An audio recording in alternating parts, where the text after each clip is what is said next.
You might have thought that the sandwich was invented by the Earl of Sandwich, and he certainly got away with taking credit for it and naming the sandwich after his city.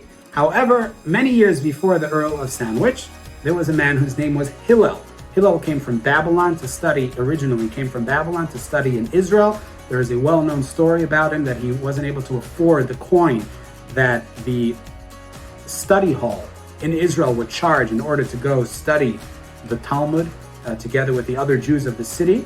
And he was so desperate to study Torah that he climbed up to the roof and was found a few hours later by those in the study hall under a pile of snow with his ear pressed to the skylight in his desperate desire to learn.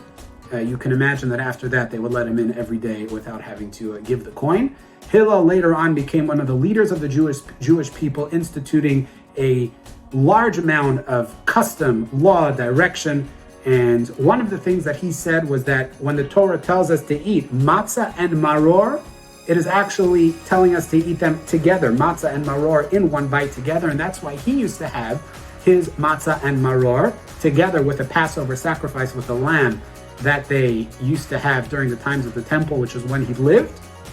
During Roman times, he would take his matzah, which in those times was actually a bit soft, so more like a lafa. He would take matzah, put maror on it, put a nice piece of lamb from the Passover sacrifice. Unfortunately, ours is not as tasty as that. He would roll it up and eat it all together, thereby fulfilling the big three: matzah, maror, and the Pesach sacrifice all in one. In order to remember what Hillel did, we take matzah and maror, make a sandwich out of it, Hillel's sandwich called Korech. This is the next step of the Seder, Korech, which literally means to wrap, to make a sandwich.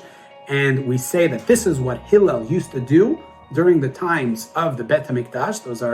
That is a paragraph that we read right there in the Seder, and we eat our sandwich, which unfortunately we do have to call it a sandwich.